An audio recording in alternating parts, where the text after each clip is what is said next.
നമസ്കാരം. ഇന്ന് ഞാൻ നിങ്ങളുമായി പങ്കുവെക്കാൻ ആഗ്രഹിക്കുന്നത് നമ്മൾ മനസ്സിലാക്കുന്ന ചെറിയ കാര്യങ്ങളാണ്.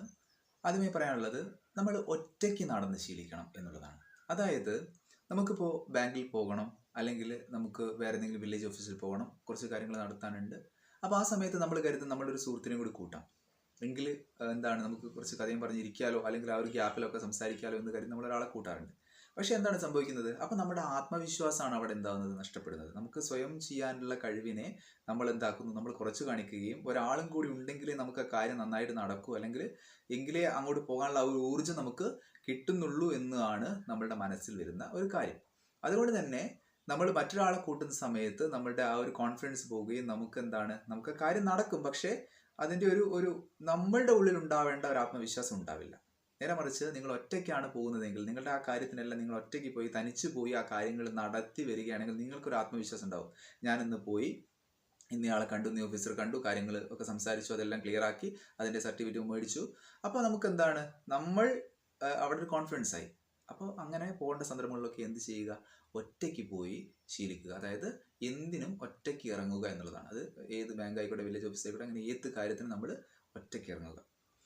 ഇനി അതേപോലെ തനിച്ച് നടന്ന് ശീലിക്കുക.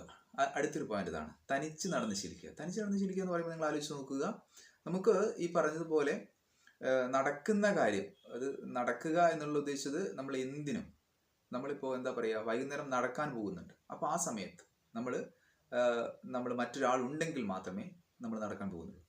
അത് ഒഴിവാക്കിയിട്ട് നമ്മൾ ഒറ്റയ്ക്ക് നടക്കുക. അതേപോലെ നമ്മൾ ജിമ്മിൽ പോകുന്ന സമയത്ത്, അത് ഞാൻ എല്ലാ സെൻസിലാണ് അത് എടുക്കുന്നത്, ജിമ്മിൽ പോകുന്ന സമയത്ത് അപ്പോൾ നമ്മൾ മറ്റൊരു പാർട്ട്ണർ ഉണ്ടെങ്കിൽ മാത്രമേ നമ്മൾ അവിടെ ജിമ്മിൽ പോകാറുള്ളൂ പൊതുവേ. അല്ലെങ്കിൽ ഇന്ന് അയാളില്ല, ഇന്ന് അവനും ലീവാക്കുന്നു, മറ്റൊരാളില്ല എന്ന് വിചാരിച്ചിട്ട് നമ്മൾ ലീവാക്കുന്നു. പക്ഷെ അങ്ങനെ ചെയ്യാൻ പാടില്ല. നമ്മൾ തനിച്ച് നടന്ന് ശീലിക്കുക എന്ന് പറയുമ്പോൾ ആ തനിച്ച് ആ കാര്യങ്ങളൊക്കെ ചെയ്യുക എന്നുള്ളതാണ് ഉദ്ദേശിക്കുന്നത്.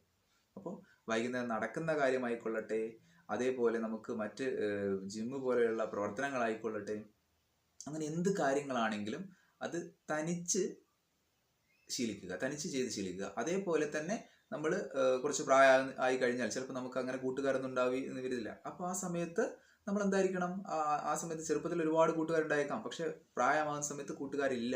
അങ്ങനെയാണെങ്കിൽ എന്താ ചെയ്യേണ്ടത്, ആ സമയത്ത് നമ്മൾ ഒറ്റയ്ക്ക് നടന്ന് ശീലിക്കണം. ഒറ്റയ്ക്ക് നടക്കുക, അല്ലാതെ അന്ന് കൂട്ടുകാരുണ്ടായിരുന്നു ഇന്ന് കൂട്ടുകാരില്ല എന്ന് പറഞ്ഞിട്ട് നമ്മൾ സങ്കടപ്പെട്ടിട്ട് കാര്യമില്ലല്ലോ. അപ്പം ഏത് കാര്യമായിക്കൊള്ളട്ടെ, നമ്മൾ ഒറ്റയ്ക്ക് നടന്ന് ചെറുപ്പം മുതലേ നമ്മൾ ആ കൂട്ടുകാരുണ്ടെങ്കിലും നമ്മൾ ഒറ്റയ്ക്ക് നടക്കുകയും ഒറ്റയ്ക്ക് അങ്ങോട്ടും ഇങ്ങോട്ടൊക്കെ പോവുകയും ഒക്കെ ചെയ്യുകയാണെങ്കിൽ, നമ്മൾ ബൈക്കിലൊക്കെ നമ്മൾ എപ്പോഴും ഒരാളെയും കൂടി കൂട്ടുന്ന പതിവുണ്ടാകാറുണ്ട്. ഒന്നും രണ്ടും ആളുകളൊക്കെ കൂട്ടി പോകുന്ന ആളുകളുണ്ടല്ലോ. അപ്പോൾ അതൊക്കെ പറ്റും. പക്ഷെ എന്നിരുന്നാലും നമ്മൾ ഒറ്റയ്ക്ക് ഇങ്ങനെ സഞ്ചരിക്കാനും എല്ലാത്തിനും നമ്മൾ പ്രാപ്തരായിരിക്കണം എന്നുള്ളതാണ് ഈ ഒറ്റയ്ക്ക് നടന്ന് ശീലിക്കുക എന്നതുകൊണ്ട് ഞാൻ ഉദ്ദേശിച്ചത്. ഇനി കൂട്ടുകാരുണ്ടെങ്കിലേ നമ്മളൊരു വഴിക്ക് പോകൂ എന്നുള്ള ചിന്തയുള്ള കുറച്ച് ആളുകളുണ്ട്. അവർക്ക് എന്താണ് പ്രശ്നം എന്ന് വെച്ച് കഴിഞ്ഞാൽ, അത് ഒഴിവാക്കിയിട്ടില്ലെങ്കിൽ നമ്മൾ അവരിൽ ഡിപ്പെൻഡ് ആവും.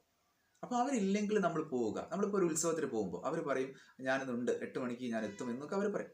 പക്ഷെ നമ്മൾ ആ 8 മണിക്ക് അവർ എത്തുണ്ടാവില്ല. പിന്നെ നമ്മൾ വിളിച്ചു നോക്കും, അല്ല നമുക്ക് പോകണ്ടേ, ഉത്സവത്തിന് പോകണ്ടേ. അപ്പം നമ്മുടെ ആവശ്യമാണ് ഈ ഉത്സവത്തിന് പോവുക എന്നുള്ളത്. ആ ഉത്സവം ആ വ്യക്തിക്ക് വലിയ താല്പര്യം ഉണ്ടാവില്ല. അപ്പോൾ അവർ പറയും ഞാൻ കുറച്ച് കഴിഞ്ഞാൽ എത്തും എന്ന് പറഞ്ഞിട്ട് നമ്മളെ ഡിലേ ചെയ്യുന്നു. അപ്പം അങ്ങനെയുള്ള ആളുകളുണ്ട്. അപ്പോൾ നമ്മൾ മനസ്സിലാക്കേണ്ടത്, നമ്മുടെ ആഗ്രഹം തന്നെയാണ് അവരുടെ ആഗ്രഹമെങ്കിൽ അവരും വരും. നേരെ മറിച്ച് അവർക്കത് താല്പര്യം ഇല്ലെങ്കിൽ അവർ കുറച്ച് വലിഞ്ഞു കളിക്കും. നമ്മൾ ആ ഒരു പ്രോഗ്രാമിലേക്ക് അവരില്ല എന്ന് പറഞ്ഞിട്ട് പുറകോട്ട് വലിയും.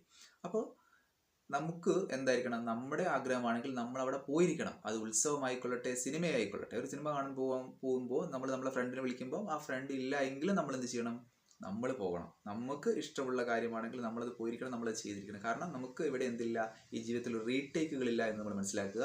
ഇതെന്താണ്, ലൈഫ് മുന്നോട്ട് പോയിക്കൊണ്ടിരിക്കുകയാണ്. അപ്പം നമ്മുടെ ആഗ്രഹങ്ങൾ നമ്മൾ ഉത്സവം ഇന്ന് കഴിഞ്ഞാൽ ചിലപ്പോൾ നാളെ ഉത്സവം ഉണ്ടാവില്ല, എന്നത് കഴിയും. അപ്പം ഇന്ന് തന്നെ പോകണം. അവർ പറയും നമുക്ക് നാളെ പോകാമെന്ന് പറയും, പക്ഷെ നാളെ നമ്മൾ അന്വേഷിക്കുമ്പോൾ ആ ഉത്സവം കഴിഞ്ഞിട്ടുണ്ടാവും. അപ്പോൾ അതുകൊണ്ട് തന്നെ നമ്മൾ അങ്ങനെ ഒരു സംഭവം ആഗ്രഹിക്കുന്നുണ്ടെങ്കിൽ നമ്മൾ ഒറ്റയ്ക്ക് തന്നെ അങ്ങനെയുള്ള കാര്യങ്ങൾക്കൊക്കെ എന്ത് ചെയ്യണം, പോയിരിക്കണം. അവരെ സുഹൃത്തുക്കളുണ്ടെങ്കിലേ പോകൂ എന്നുള്ള ഒരു ചിന്ത നമ്മൾ ഒഴിവാക്കണം. അത് ഉത്സവമായിക്കൊള്ളട്ടെ, സിനിമയായിക്കൊള്ളട്ടെ, അങ്ങനെ എന്ത് കാര്യമായിക്കൊള്ളട്ടെ. ഇനി നമ്മുടെ എന്ത് കാര്യത്തിലും നമ്മൾ ഇനഫാണ് എന്നൊരവസ്ഥ നമുക്ക് വരും. അങ്ങനെയൊക്കെ ചെയ്ത് കഴിഞ്ഞാൽ നമുക്ക് മനസ്സിലാവും നമ്മൾ എന്താണ്, നമ്മുടെ എല്ലാ കാര്യത്തിലും നമ്മൾ തന്നെ മതി, നമ്മൾ ധാരാളമാണ് എന്നുള്ളൊരു ചിന്ത വരും. അങ്ങനെ വന്ന് കഴിഞ്ഞാൽ നമുക്ക് മനസ്സിലാക്കാം നമുക്ക് ഒരു കോൺഫിഡൻസ് ആണ്, നമ്മൾ ഒരാൾക്കും തോൽപ്പിക്കാൻ പറ്റില്ല എന്നുള്ളൊരു കോൺഫിഡൻസ് ആണ്. കാരണം എന്താണ്, നമ്മൾ എന്ത് കാര്യത്തിനും നമ്മൾ ധാരാളമാണ്. നമുക്ക് മറ്റൊരാളെ ഡിപ്പെൻഡ് ചെയ്യേണ്ട ആവശ്യമില്ല. നമ്മൾ മറ്റൊരാളോട് പറയും ഇന്ന കാര്യം എനിക്ക് ചെയ്തു തരണം. അത് അയാൾ പറയുകയാണ് അതെനിക്ക് ഇന്ന് ചെയ്യാൻ പറ്റില്ല എന്ന് പറഞ്ഞു കഴിഞ്ഞാൽ ഒരു കുഴപ്പമില്ല. അയാളില്ലെങ്കിലും നമ്മൾ ലീവ് എടുത്തിട്ട് നമ്മളെ കാര്യം ചെയ്തിരിക്കും. കാരണം നമ്മളെ കാര്യത്തിന് നമ്മൾ ഇന്നഫാണ്, നമ്മൾ തന്നെ ധാരാളമാണ്. അങ്ങനെയുള്ള ഒരവസ്ഥ വരും. അപ്പോൾ നമുക്ക് എന്തുണ്ടാവും? നമുക്കൊരു കോൺഫിഡൻസ് ഉണ്ടാവും. നമുക്കത് ചെയ്യാൻ പറ്റുമെന്ന് എന്ന് ചിന്തിച്ചു കഴിഞ്ഞാൽ, എന്ന് നമുക്ക് മനസ്സിലായി കഴിഞ്ഞാൽ നമുക്കൊരു കോൺഫിഡൻസ് ഉണ്ടാവും. അങ്ങനെ എന്ത് കാര്യം, ഇപ്പം നമ്മളൊരു കണ്ടത്തിൽ നമ്മൾ കൊത്തുന്ന കാര്യമായിക്കോട്ടെ, അതായത് കിളയ്ക്കുന്ന കാര്യമായിക്കോട്ടെ, അതിന് ഒരാൾ വിളിച്ചു അയാൾ വന്നിട്ടില്ലെങ്കിൽ നമ്മൾ കിളയ്ക്കും എന്നുള്ളൊരു അവസ്ഥയുണ്ടെങ്കിൽ, നമുക്ക് തന്നെ ചെയ്യാൻ പറ്റും എന്നുള്ള ഒരു അവസ്ഥയുണ്ടെങ്കിൽ മറ്റൊരാളെ നമ്മൾ എന്ത് ചെയ്യേണ്ട, നമ്മൾ ഡിപ്പെൻഡ് ചെയ്യേണ്ട ആവശ്യമില്ല. അപ്പം അങ്ങനെ എന്ത് കാര്യത്തിലും നമ്മളെ അവർക്ക് തോൽപ്പിക്കാനാവില്ല എന്നുള്ളൊരു അവസ്ഥയുണ്ടെങ്കിൽ നമുക്കൊരു കോൺഫിഡൻസ് ഉണ്ടാവും എന്നുള്ളതാണ്. അങ്ങനെ വരുന്ന സമയത്താണ് നമുക്കൊരു കാര്യപ്രാപ്തി എന്ന് പറയുന്ന ഒരു കാര്യം കിട്ടുന്നത്. അതായത് നമ്മൾ എന്ത് കാര്യത്തിനും നമ്മൾ പ്രാപ്തരാണ് എന്നുള്ളൊരു അവസ്ഥ വരുന്നത്. ആ കാര്യപ്രാപ്തി വന്നു കഴിഞ്ഞാൽ നമ്മൾ എന്താണ്, നമുക്ക് ആ കോൺഫിഡൻസ് വന്നു, അതോടുകൂടി നമുക്കൊരു കാര്യപ്രാപ്തി വന്നു. അപ്പം നമുക്ക് എന്ത് കാര്യവും കൃത്യമായിട്ട് ചെയ്യാനുള്ള ഒരു കഴിവുണ്ടാവും. നമ്മളെല്ലാത്തിനും നമ്മൾ ഓക്കെയാണ്.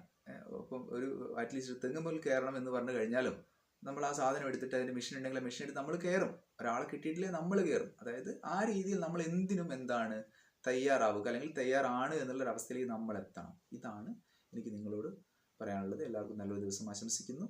നന്ദി, നമസ്കാരം.